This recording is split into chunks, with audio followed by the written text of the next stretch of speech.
Good morning children. आज हम इस चैप्टर में तेनालीराम की चतुराई के किस्से को सुनेंगे। एक बार की बात है, विजयनगर के महाराज कृष्णदेव राय ने अपना जन्मदिन खूब धूमधाम से मनाया। उनके जन्मदिन के अवसर पर राज्य में बहुत भव्य आयोजन हुआ। कृष्णदेव जी को बधाई देने आसपास के राज्यों के राजा भी विजयनगर आए।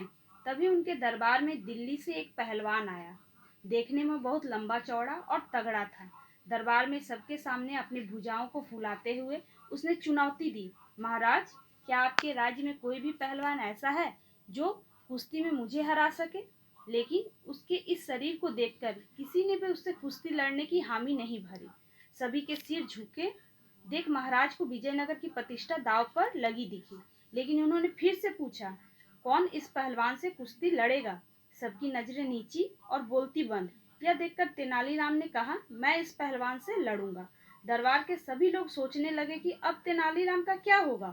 सब यही सोचने लगे कि इतना लंबा चौड़ा पहलवान के साथ यह तेनालीराम जैसा दुबला पतला आदमी कैसे लड़ेगा। तेनालीराम ने उस पहलवान से लड़ने के लिए 3 दिनों का समय मांगा। तेनालीराम के साहस को देखकर महाराज काफी प्रसन्न हुए, लेकिन उन्हें यह भी डर था कि वह पहलवान तेनालीराम की हड्डी पसली एक कर देगा।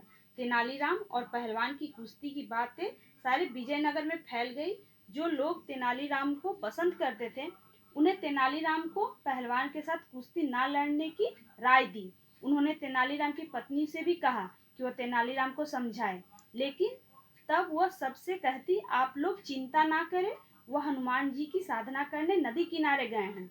हनुमान जी प्रसन्न होकर उन्हें असीम शक्ति प्रदान करेंगे और वह पहलवान को जरूर हरा देंगे।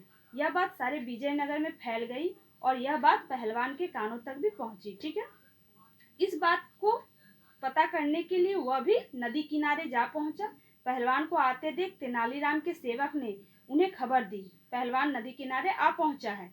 यह खबर मिलते ही तेनालीराम के इशारे से उनके सेवक हनुमान जी के मूर्ति के पीछे जा छिपे। पहलवान मंदिर के दरवाजे से झांक कर देखता है कि तेनालीराम जोर जोर से मंत्र उच्चारण कर रहे थे।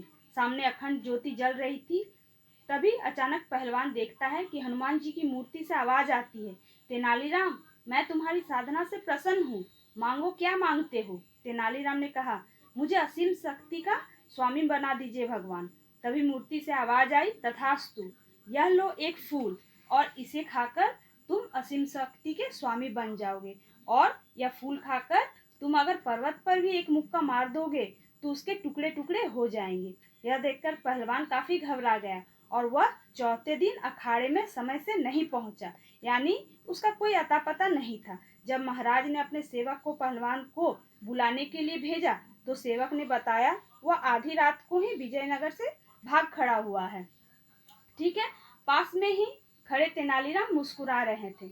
महाराज सब समझ गए और उन्होंने तेनालीराम की पीठ थपथपाई और बोले, मान गए आपको, बिना लड़े ही आप पहलवान जैसे व्यक्ति को अपनी चतुराई और बुद्धि के बल पर हरा दिया। बच्चों, इस कहानी से हमें यह सीख मिलती है कि बिना लड़े भी अपनी बुद्धि और चतुराई से अच्छे अच्छे व्यक्ति को हराया जा सकता है। Thank you.